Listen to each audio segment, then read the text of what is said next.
Hi everyone, you're watching How to ISC. My name is Rini. I scored 98.5 in my class 12 board examinations 2026, and today I'm here with another video to talk to you about how to spend your summer holidays effectively while also having fun. So go to the intro card. Go, go, go. Now listen, summer holidays are the most fun that you can have as a student. It doesn't get more fun than this, but it's also the perfect time to kickstart your entire year. I feel like the better you utilize your summer holidays, the better your year goes. And I'm here to tell you how to use it best. First thing you want to do is priming your material. It's very important. It's a major study technique. If you don't know, priming usually refers to taking the material that you're going to be learning anyway in the future and just skimming through it, being familiar with the topic, knowing what you're struggling with so that you can pay more attention to it during class. Now, priming has many benefits. First of all, it lets you know obviously when and where to focus in class. So if you have a short attention span, this is going to be really helpful to you because you know when to lock in. Second thing is that it lets you know which subject requires the most attention so that you can start prioritizing your subjects that way throughout the year. Now, we have spoken about why priming is important, but we haven't spoken about how to actually do this priming. If you've gotten your subject material so far, that's great. If you've gotten it from school, that's amazing. But if you haven't yet, I highly suggest that you go talk to a topper, senior, anyone who's topped like their particular subject, and asking for their notes and asking for their textbooks. Because let me tell you, a topper's textbook is battered and bruised. That textbook has been through war. And if you can get your hands on that textbook, it's going to be amazing because they seem to have like a separate textbook going on within the same textbook. And it's really cool to see that, like the way that their mind works. And they also write down a lot of things that they don't understand in a way that they do understand, which is going to help your understanding. So you might want to take care of that.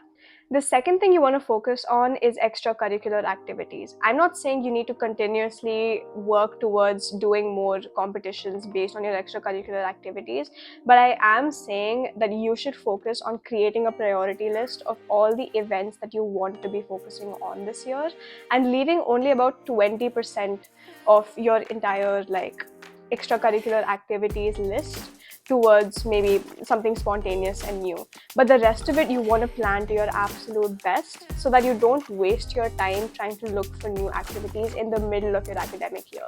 Now, another thing you can do if your extracurricular activity allows you to do it is actually work towards extracurricular activities during your summer holidays. Because for example, MUNs, there are tons of private MUNs that happen in the city where I live. So it's really easy to build up your extracurriculars during summer holidays. But if that isn't possible for you, that's completely all right. Like, it doesn't really need to work that way. But all I'm asking is you make a priority list and you stick to that list. Third pillar, and the most important pillar, is having a lot of fun. Guys, I'm telling you, please trust me when I say this. Each day has 24 hours, and if you use those hours well, you can create a blend of being an absolute academic weapon and also someone who loves fun and is completely in tune with whatever's going on around you. And all you need is learning how to balance and time management, something that's very important to learn from a very young age, and it doesn't come naturally. You cannot just allow it to build up over time because by then it often happens way too late, and you want to be able to build it like a muscle.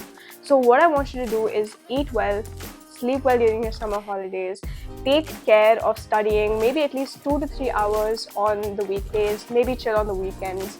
And instead of wasting your time doom scrolling, try setting a limit to your social media exposure and going out and having real experiences with your friends and family, because this is going to really kickstart your year and allow you to be motivated enough to study. Because by the time 12th ended, I personally was so burnt out that I could have really used a break, which you will not get when you're that deep into 12th.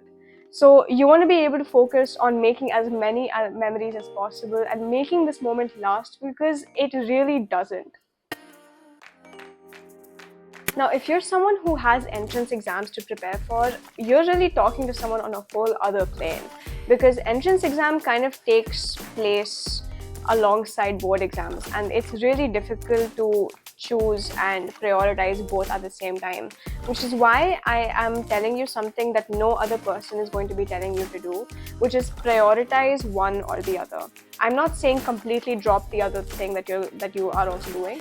I'm saying prioritize one over the other, because there are going to be days when you come home extremely tired, you have only 2 hours to study, you have a test at school and a test at your entrance exam coaching, and you're going to have to pick one.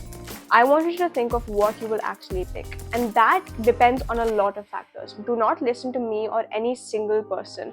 I want you to do research on what is your financial situation, what is your social situation, what is your family talking about, what do they want you to do, and what do you want to do most of all. Because entrance exams are often useful to get into government colleges or maybe colleges within India, whereas board exam marks are usually more important if you want to apply abroad or if you want to apply to private universities. They are quite relevant there, although they are losing their relevance there as well. So you want to think about what you want to pursue and stick to that throughout the entire year, while focusing like a little bit less on the other thing. So I would highly suggest that you think about what you want to do and be extremely clear about it from the start. So yeah, in conclusion, all I want to say is summer holidays are all about building clarity and complete control over what you want to do throughout the year. And throughout the year, you're going to be facing crossroads. Whether should I do this or that? Should I participate in this event, or should I do entrance exam preparation? All of this would be so much easier to decide if you keep your emotions aside and just think of what you have to do, think of your priority list, and act exactly according to your priority list. And that is going to help you succeed throughout 12th, be it a 98.5% in ISC, or getting into your favorite college, or getting into the best college in India. All of that can happen if you just set your priorities straight and understand and come to terms with the fact that you will not be able to have everything you want. You will not be able to spend 12 hours on Roblox while also wanting to do a PhD in psychology someday. You're gonna have to pick and choose what exactly you want and be happy with that particular thing. And that's it for today, guys. Thank you so much for checking my channel out. Please consider liking this video. Subscribe to my channel if you want more tips regarding ISC, and comment how you feel about the video and anything that you might be struggling with that you might want me to talk about. Bye!